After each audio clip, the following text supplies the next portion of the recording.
Our being dependent on oil ensures that energy corporations continue to reap phenomenal profits.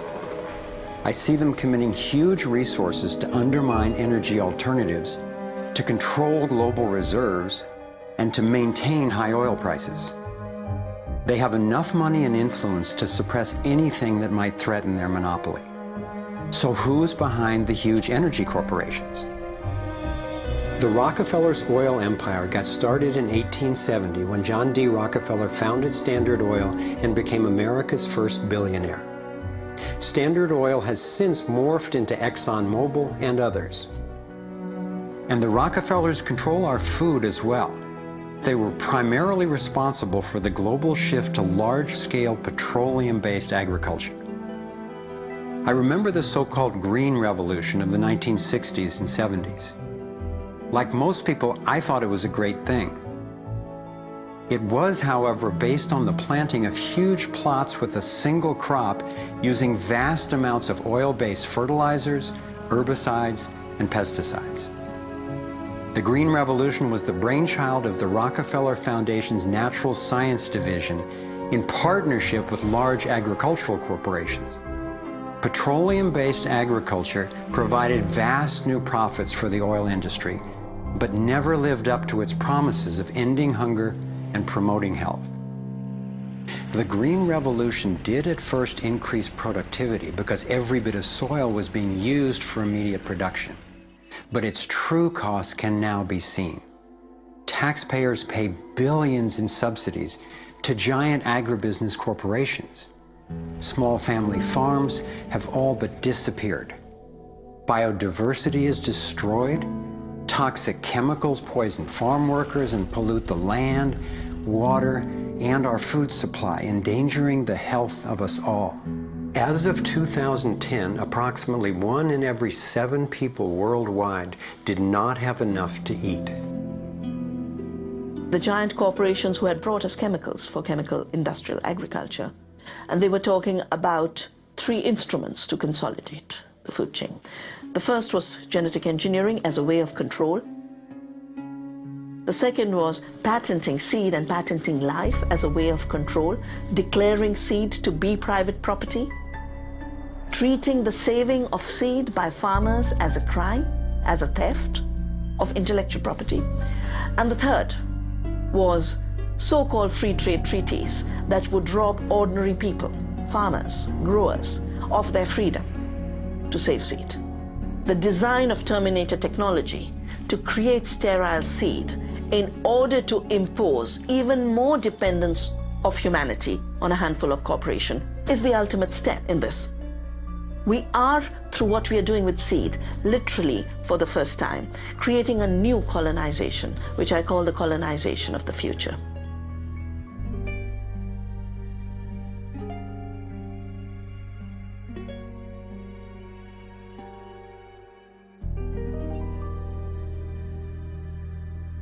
So in 2 crucial areas, energy and food, the same elite banking families and their corporations have taken control, and the consequences have been devastating. For me, it was overwhelming at first to discover such a monopoly of influence, but I knew it was important. Like learning you have a tough but treatable disease. It helps to understand what's causing it and how it operates if the goal is to cure it.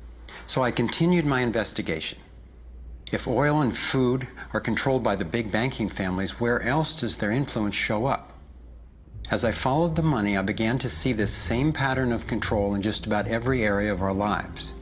And I always found the same families in charge, either directly through their banks and corporations or indirectly through their major foundations. Again, it was the Rockefellers who created the National Education Association with help from the Carnegie Foundation and later from the Ford Foundation. What the captains of industry wanted from our schools was an obedient and docile workforce who would be manageable employees and eager consumers. Schools are to establish fixed habits of response to authority. That's why it takes 12 years. You're to respond reflexively when anyone in a position of authority tells you what to do. Like education, health is yet another area dominated by big money and corporations. The American Medical Association, for example, is largely funded by the Rockefellers, who used their funding to influence AMA research and decision-making. The average MD in 4 years of medical school takes one course in nutrition, 2.5 hours in many cases, and the materials used, the curriculum materials, are supplied by the National Dairy Council and the National Livestock and Meat Board and other industries, including the Sugar Association, with products to sell that actually undermine our health in the first place. Unfortunately, the way the system of medicine is set up, medical education is primarily, funded by pharmaceutical companies. So there's a motive to make and sell as many drugs as possible. It's also a very time-effective way of making money for the physician, for the pharmaceutical company, for the whole medical establishment. But it's really perpetuating the problems it was meant to alleviate. Side effects may include nausea, dry mouth, and constipation. Decreases in white blood cells, which can be serious. Sexual side effects, diarrhea, nausea, and sleepiness. Can lead to coma or death. How far will these forces go to make a profit? Would they actually suppress cures for diseases the way they've suppressed free energy technology? Sadly, my research has shown me the answer is yes. One well-documented example is the case of Dr. Royal Rife. In the 1920s, Dr. Rife invented the most advanced microscopes of his time. He also developed a new technique he called coordinative resonance, which was apparently able to destroy cancerous tumors as well as viruses. In 1934, in clinical trials affiliated with the University of Southern California, Rife's treatment was tested on 16 terminally ill cancer patients. Within 3 months, they were all successfully cured. Soon after, a lab testing Rife's technology was burned down and a frivolous lawsuit was filed. Through the efforts of Morris Fishbein, head of the Journal of the American Medical Association, Rife was essentially shut down and ruined, his brilliant and promising work all but forgotten. It was really hard for me to consider that someone might actually be suppressing cures. And cancer has run through my family like a raging river. I found out that it's all about patents. If a pharmaceutical company can patent and make money from treatment, especially one that we have to keep on using, then that's what we get. Otherwise, we don't even hear about it. It's not just Rife who got shut down. Reen Case had an old Indian Ojibwe formula that was effective. Harry Hoxsey and Max Gerson had natural remedies that worked. But if you go and you look them up, the AMA makes them sound like complete quacks. And that's where following the money has been so helpful, because the same powers who control the AMA and their research and funding control the pharmaceuticals. So there's a multi-trillion-dollar financial incentive to suppress cures that can't be patented. Knowing that cures exist has not taken away the anguish I feel from losing so many people I love to cancer. It's given me something really satisfying to do with the pain.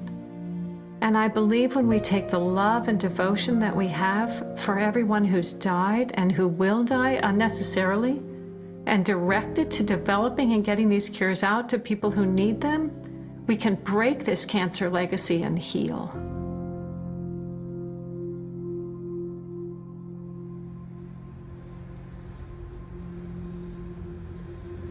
As difficult as it was for me, I have come to an inescapable and profoundly disturbing conclusion. I believe that an elite group of people and the corporations they run have gained control over not just our energy, food supply, education, and health care, but over virtually every aspect of our lives. And they do it by controlling the world of finance, not by creating more value, but by actually controlling the source of money. When I followed the money, I found that it took me up the levels of a pyramid. Here we are at the bottom level going about our daily lives. Above us is government, people who are given a monopoly on force and use it to tax and control us whether or not we agree. But who controls them?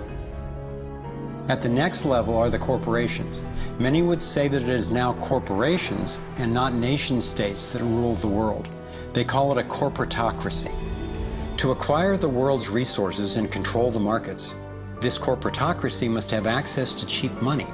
The big corporations get their loans at special rates from the big banks, which means that those who control the major banks, the moneyed elite, ultimately control the corporations. As I've followed the money, I've learned that almost everything I once believed about money is simply not true. It's interesting how few questions we actually ask about very everyday things, like when we go into a bank and we ask for a loan of, say, $50,000, £50,000, what actually happens? You see, most people live their lives based on a kind of vague image of what happens. What actually happens is you ask for £50,000, they type into your account £50,000. That's all they do. They don't mint any coins, they don't print any money, they don't move any precious metal anywhere. They just put £50,000 into your account on a computer screen. From that moment, you start paying interest on money that has never, does not, and will never exist. It turns out that banks actually have about 9 times as much money loaned out as they have on reserve in their vaults. This is possible because of what's referred to as fractional reserve lending. The way it works is that the Federal Reserve, or the central bank in any country, is legally allowed to determine the amount a bank must have on reserve. In the US, it's currently around 10%. So if you deposit $10,000 into the bank sets aside 10%, or $1,000, and then loans out the rest of your money. The way it works is, say another person comes into the bank and asks for a car loan of $9,000. At this moment, the bank loans out the $9,000 from your original deposit. It isn't there anymore. The borrower then pays the person selling the car, and they go deposit the money into another bank, which is part of the same central banking system. This $9,000 is treated as a new deposit, and the process continues. The money gets redeposited and reloaned until the initial deposit of $10,000 becomes $100,000. The banking system just created $90,000 by loaning out your money. Apparently it began with the goldsmiths in the 17th century, when people were trading in gold. Gold was heavy to carry around, so people stored the actual metal in vaults and traded receipts instead. Those receipts were the first paper money. Since only a few people would withdraw their gold at any given time, the vault owners, basically the new bankers, began creating receipts for more metals than they actually held. They loaned out those receipts and charged interest on money, gold, that they didn't really have. That's how our so-called fractional reserve system was born. In this system, the bankers get to make up money out of nothing, while the rest of us have to work hard to earn it. It has created a modern form of serfdom where the mass of society is now working to pay off their debt to the banks.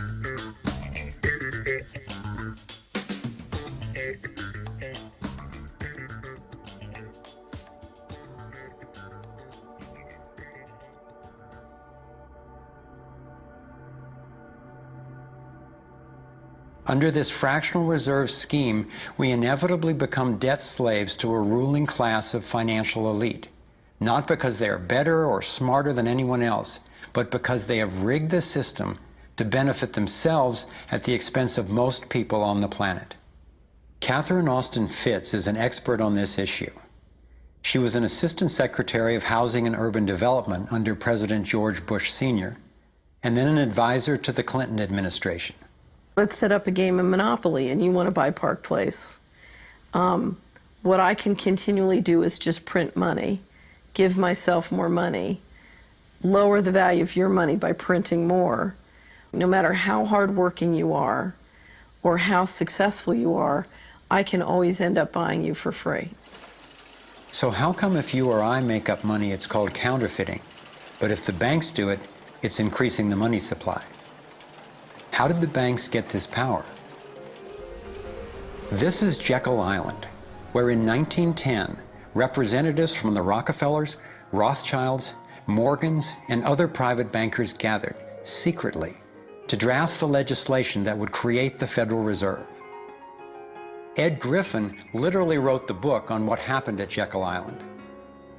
Central banks are banking cartels which have gone into partnership with the respective governments in the countries where they operate. And they've been given monopolistic power over the creation of the nation's money supply. That's what the politicians handed to them as a gift, you might say, for the partnership. Now, in return, what did the bankers do for the politicians? They promised to create money out of nothing, now that they've got this legal power to do it anytime the government needs it. And since 2008, we've witnessed the greatest fake money printing run in recorded history. This financial sleight of hand disguises the costs, hides who's to blame, and leaves us as debt slaves working to pay off the bill. I found it revealing that in the same year the Federal Reserve was founded, 1913, the Internal Revenue Service was also established. An income tax was then instigated so you and I would have to pay the politicians' debt, plus interest, to the bankers. The problem is we have a privately owned central bank system in the United States disguised as a government-owned system. Now, if you look in the telephone book here in the Washington, D.C. area, you look up for Federal Reserve in the blue government pages, it's not there. It's in the white pages right next to Federal Express. It's a privately owned central bank. What is the proper relationship, what should be the proper relationship between a chairman of the Fed and a president of the United States? Well, first of all, the Federal Reserve is an independent agency, and that means basically that there is no other agency of government which can overrule actions that we take. There is no other agency of government which can overrule actions that we take. We have a private bank that prints money on behalf of the Treasury. The Federal Reserve prints money on a debt-based system which creates scarcity. But it puts a group of insiders in a position of having access to all the data about the economy when we don't. So you have a small group of bankers who understand the data on how the money works in the economy, and it gives them the ability to print money in a way that the insiders are protected and everybody else is drained. Catherine went on to compare a healthy economy to a vibrant torus, balanced, freely flowing, and energized throughout, in contrast to what's happening in our current economy. What you have is a system that's very dynamic, and it's trying to optimize. But intertwined in the core of it, you have a tapeworm. The way a tapeworm works in your body is it injects a chemical into your body that makes you crave what's good for the tapeworm and bad for you. You have a parasite that's very much manipulating and engorging itself at the expense of the whole. We live in a tapeworm economy where the financial elite are the tapeworm and they're feeding on us. And they don't like it when people blow their cover.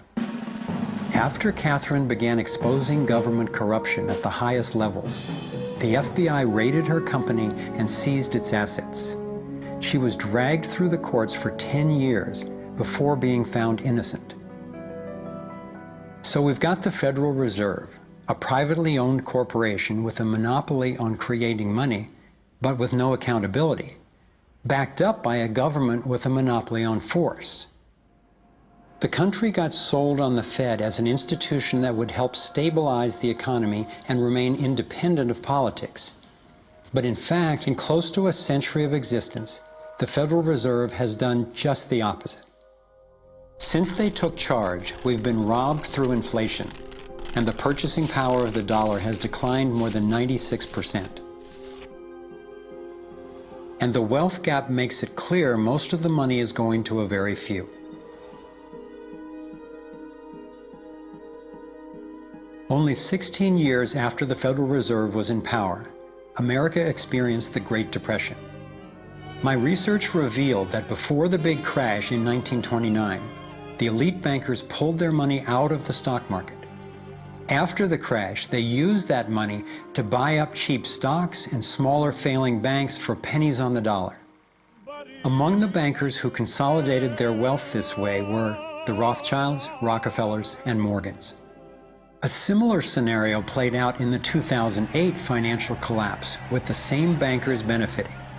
In the years leading up to the collapse, the biggest banks, including Bank of America, Citigroup, and Chase, controlled by the Rothschilds, Rockefellers, and Morgans, were bundling and trading bad loans that they knew would eventually fail.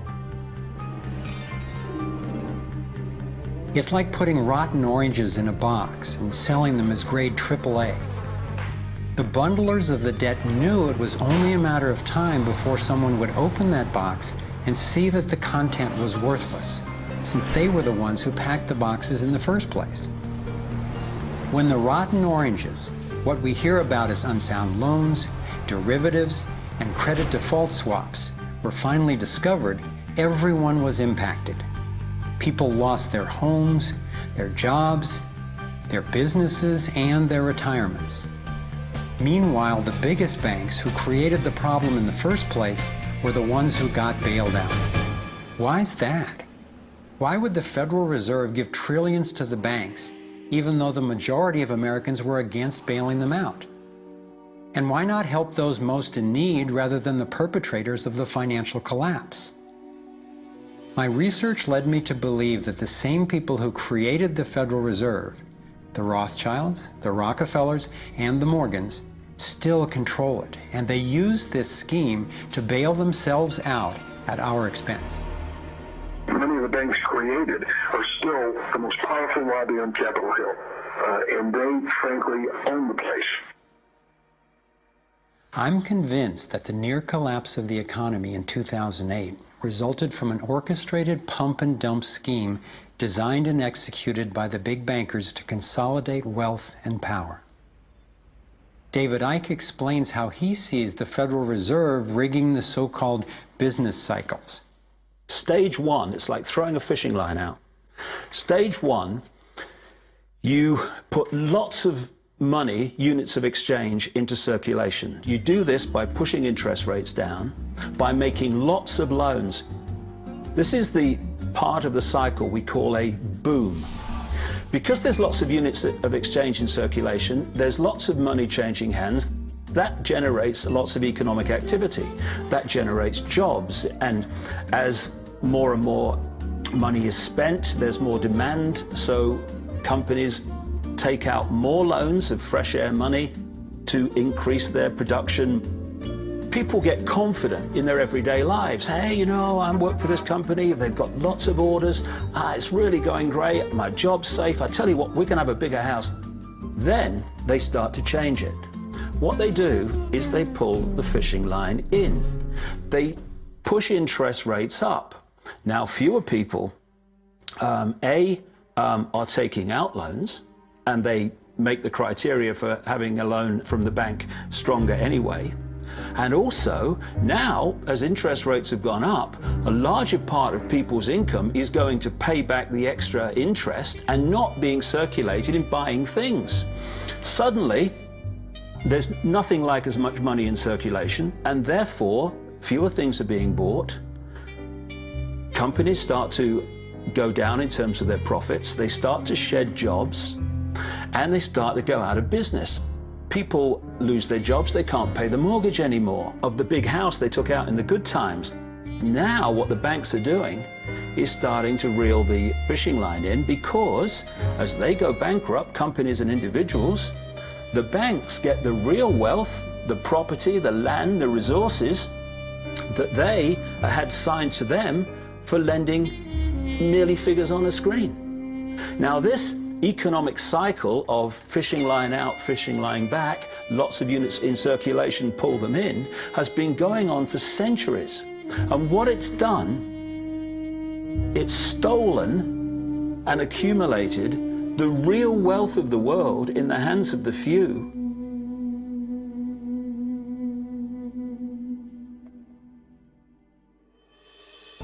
At the international level, central bankers use the World Bank and the International Monetary Fund to make more money while exploiting the resources of countries they lend to, bankrupting them in the process. The central bank of central banks is the Rothschild-created Bank for International Settlements. The elite are positioning themselves to control access to virtually everything we need to survive. No matter where you go in the world, the money is controlled by the banking system. They decide if people eat or if they don't eat. Who's a billionaire and who lives on less than $1 a day? He who controls the money controls the world, and a very few control the money.